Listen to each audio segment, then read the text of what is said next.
नमस्कार साथियों, बहुत बहुत स्वागत है आपका प्रखर संस्कृत एकेडमी में। और आज की क्लास में हम अध्ययन करेंगे व्याकरण से संबंधित सत्य और असत्य क्वेश्चन का। सबसे पहले हम समझेंगे शब्द रूप से संबंधित, धातु रूप से संबंधित और इसके बाद उपसर्ग और संधि से संबंधित कौन से वाक्य गलत है, कौन से वाक्य सही है, उनकी हम विस्तृत व्याख्या के माध्यम से हम समझेंगे। आइए शुरू करते हैं आज की क्लास। बहुत बहुत स्वागत है आपका।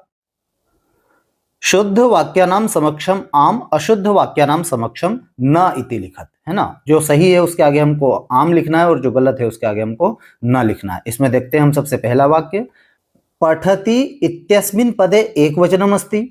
ये जो पठति है इसमें क्या एक वचन है क्या? तो यहाँ पर हो जाएगा आम। क्यों? क्योंकि ये जो पठति है इसकी जो मूल धातु है वो है पठ, और लट लकार में इसके जो रूप चलते हैं वो चलते हैं पठति, पठता, पठंती से। तो यहाँ पर ये एक वचन सही है। अगला क्वेश्चन है, रोचते इत्यस्मिन् पदे रुच धातु अस्ति। ये जो रोचते है इसमें क्या रुच धातु है क्या? तो यहाँ पर भी हो जाएगा आम। क्यों? क्योंकि ये जो रोचते है ये रुच धातु है और ये आत्मनेपद में चलता है।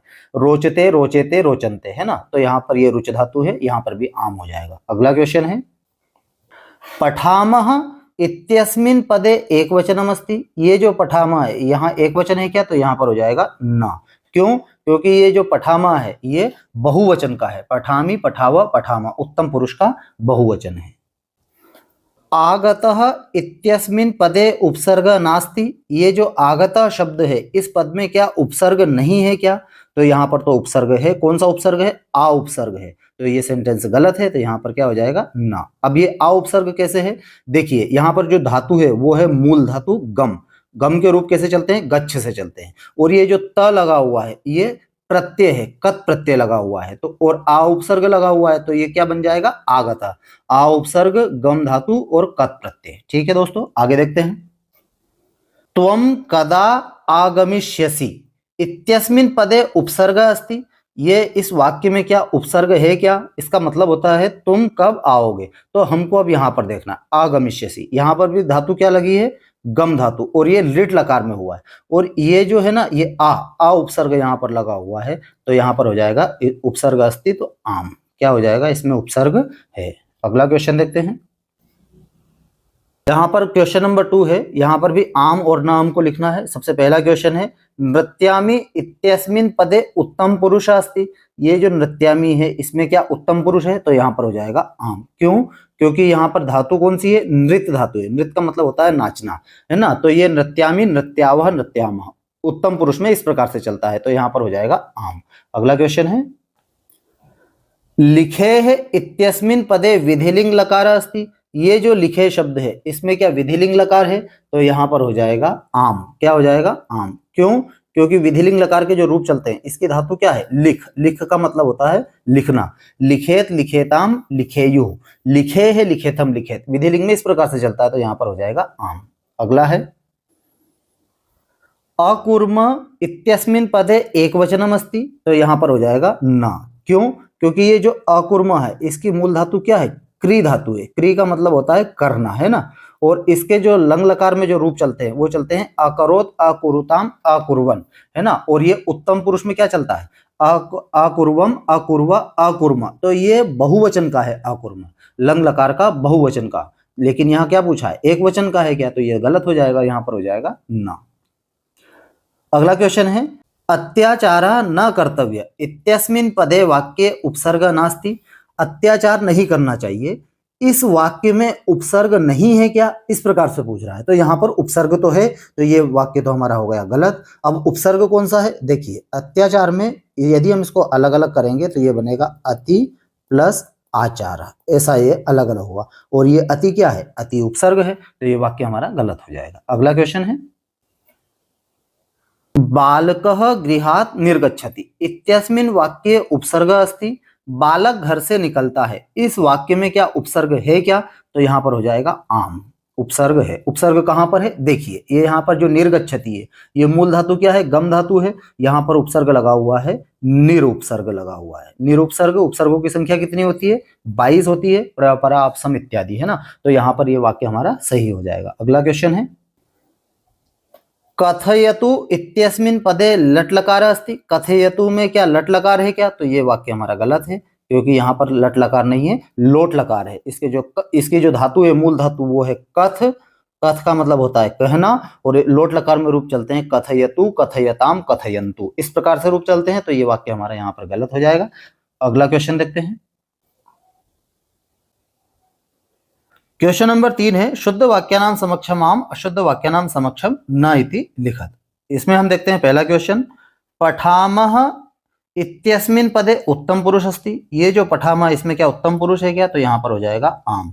क्यों? क्योंकि पठ धातु का जो है उत्तम पुरुष में पठामी, पठावा, पठामा होता है, तो उत्तम पुरुष में पठामा होता है। अगला क्वेश्चन है, मिलेयुः इत्यस्मिन पदे एकवचनम अस्ति। मिलेयुः, इस पद में क्या एक वचन है क्या? तो यहाँ पर हो जाएगा ना। क्यों? क्योंकि यहाँ पर धातु क्या है? मिल धातु है। मिल का मतलब होता है मिलना, और विधिलिंग लकार में जो रूप चलता है मिलेत, मिलेताम, मिलेयुः, तो मिलेयुः किसका हो जाएगा? बहुवचन का हो जाएगा। लेकिन यहाँ क्या पूछा है? एक वचन का, तो यहाँ पर हो जाएगा ना।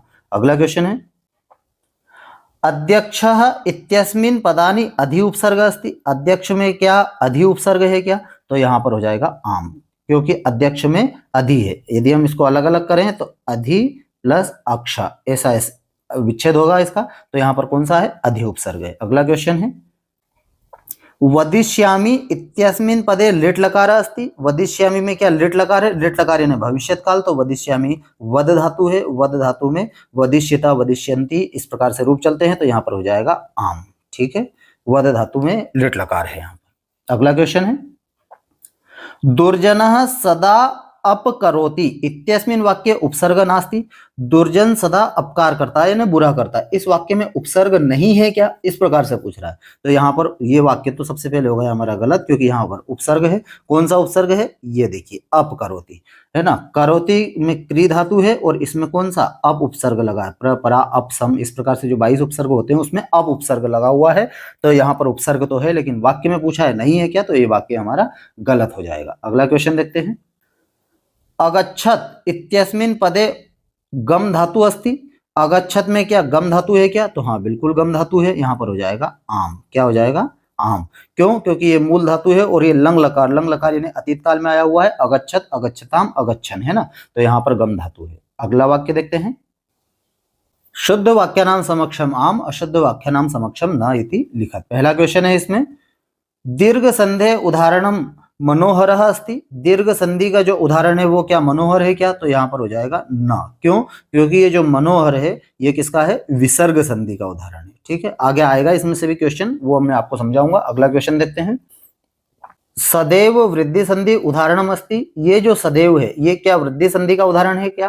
तो यहाँ पर हो जाएगा आम। क्यों? क्योंकि इसको यदि हम अलग अलग करेंगे तो सदा धन एव, इस प्रकार से इसका संधि विच्छेद होता है। यहाँ पर वृद्धि संधि का उदाहरण है, तो हो जाएगा आम। मनः प्लस हर विसर्ग संधि अस्ति। तो यहाँ पर हो जाएगा आम। क्यों? क्योंकि मनः में विसर्ग है, और यहाँ पर विसर्ग संधि का ये उदाहरण है। मनः प्लस हर कैसे होगा? ये मनोहर है ना, ये ध्यान रखना, मनोहर विसर्ग संधि का उदाहरण है। अगला क्वेश्चन है, राजः पुरुषः इति पदे द्विगु समास अस्ति। ये राजः पुरुषः में क्या द्विगु समास है? तो यहाँ पर हो जाएगा गलत। क्यों? क्योंकि द्विगु समास जो होता है वो संख्यावाची होता है, और ये राजा पुरुषा होता है राज्ञा पुरुषा, ये तत्पुरुष का उदाहरण है। तो वाक्य हमारा क्या है? गलत है, तो आंसर हो जाएगा ना। अगला क्वेश्चन है, पीतम अंबरम यस्य सा पीतोम्बरा अस्ति। पीतम अंबरम यस्य सा क्या पीतोम्बर होता है? तो ये हो जाएगा ना। क्यों? क्योंकि पीतोम्बर नहीं होता है, पीताम्बर होता है ना। पीताम्बर ये कर्मधारय का उदाहरण है, तो यहाँ पर ये वाक्य हमारा गलत हो जाएगा। पीतोम्बर नहीं होता है, पीताम्बर होता है। अगला है, घनश्यामः इति पदे कर्मधारय समास वर्तते। घनश्याम में क्या कर्मधारय समास है? तो यहाँ पर हो जाएगा आम। क्या हो जाएगा? आम। कर्मधारय समास किसे कहते हैं? जो विशेष्य और विशेषण का जो समास होता है वो कर्मधारय समास होता है, किसी की विशेषता बताए। तो घन, घन यानी बादल, बादल जैसा जो है काला है, तो यहाँ घनश्याम भगवान श्री कृष्ण के लिए कहा गया है, तो ये कर्मधारय समास है। आंसर हो जाएगा हमारा आम। तो इस प्रकार से दोस्तों आज की क्लास में हमने सत्य और असत्य से जो क्वेश्चन आंसर हल किए, व्याकरण के माध्यम से भी समझा, मूल धातुओं के माध्यम से भी हमने समझा, संधियों के कुछ क्वेश्चन किए। उम्मीद कर रहा हूं दोस्तों आपको वीडियो अच्छा लगा है, और यदि वीडियो अच्छा लगा है तो वीडियो को लाइक कीजिएगा, चैनल सब्सक्राइब कीजिएगा दोस्तों। इसके बाद जो वीडियो आएगा वो कारक से संबंधित आएगा। कारक, कारक किसे कहते हैं, कारक से किस प्रकार से वाक्य होते हैं, कारकों में क्या क्या नियम होते हैं, उनका हम अध्ययन करेंगे। मिलते हैं दोस्तों नेक्स्ट वीडियो में, तब तक के लिए जय हिंद, जय भारत, धन्यवाद दोस्तों।